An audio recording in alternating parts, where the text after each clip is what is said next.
is a Thy Kingdom Company production.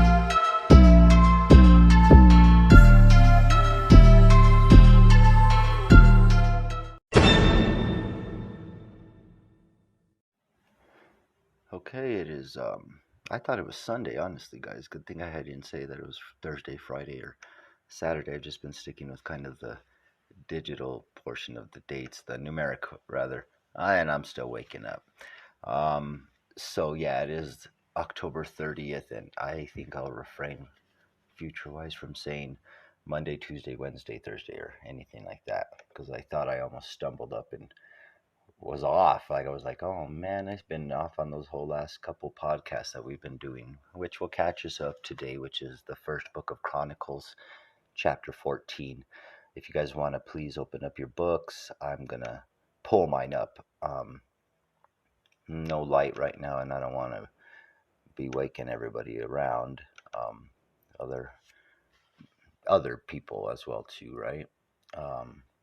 Think about that. I think what we were looking into this study was David having a heart that was different than other people, right? We saw he put down the ark. He didn't want to take it. He was like, well, this thing's like a little bit too, like, well, how am I supposed to take this, right? So he left it with Obededom in their household.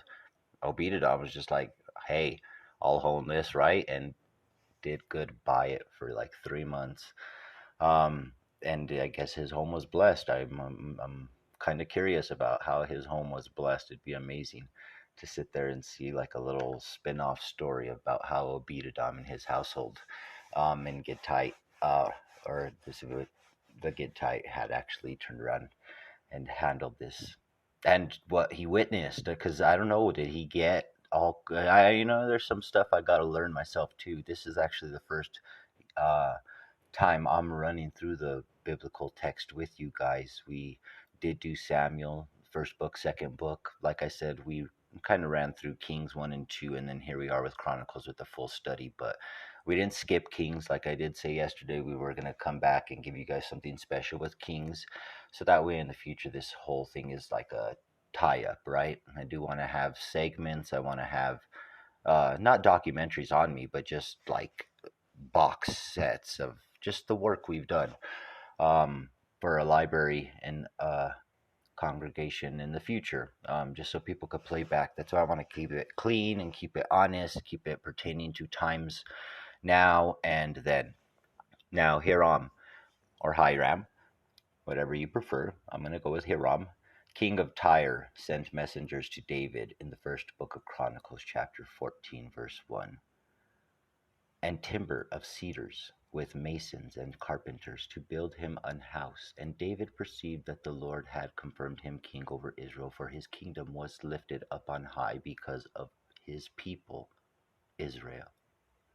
And David took more wives at Jerusalem, and David begat more sons and daughters. Now these are the names of his children which he had in Jerusalem: Shammua and Shobab, Nathan and Solomon, and Ibhar and Elishua, and Elpalet, and Nogah, and Nepheg, and Japhia, and Elishama, and Beeliada, and Eliphalet.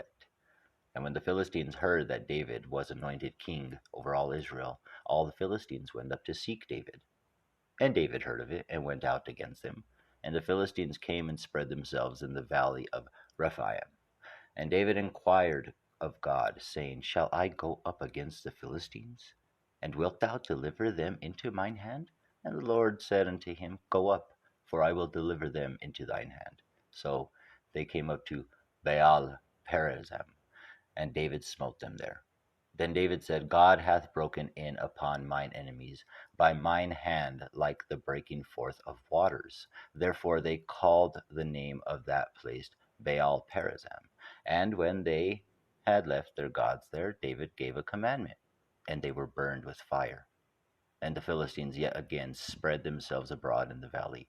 Therefore David inquired again of God, and God said unto him, Go not up after them, turn away from them, and come upon them over against the mulberry trees. And it shall be, when thou shalt hear a sound of going in tops of the mulberry trees, that then shalt go out to battle. For God is gone forth before thee to smite the host of the Philistines. David therefore did as God commanded him, and they smote the host of the Philistines from Gibeon even to Gazer. And the fame of David went out into all lands, and the Lord brought the fear of him upon all nations. I see David has his faith, and I don't know, he's obedient to God. I'm trying to dive in, guys, what was a little bit off, right, with you. It seems like there's different times we've had that into consideration here. I just see David where I would walk up to him and I just have a feeling like I'm just like, hey, I want to be on your side. And that's just by reading some historicals here from his encounters and what recorders have put down, right? The biblical text, prophecy, foretellings, our history. And David, you're just like, wait, okay, well, as you read it, of course, you have the first lady standing up, and she's just like, you took more wives, and you're just like, it's new times, it's new times. I'm not gonna do that. But you start seeing where there's also hate. It's not hate. He's asked God. It's not hate. I don't think David wants to fight. I think he has to protect.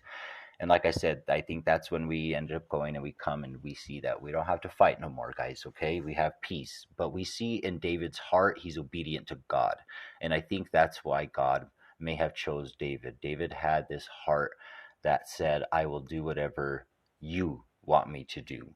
God says go, he goes. God says don't go, wait till I give you the sound. He waits till he gives him the sound.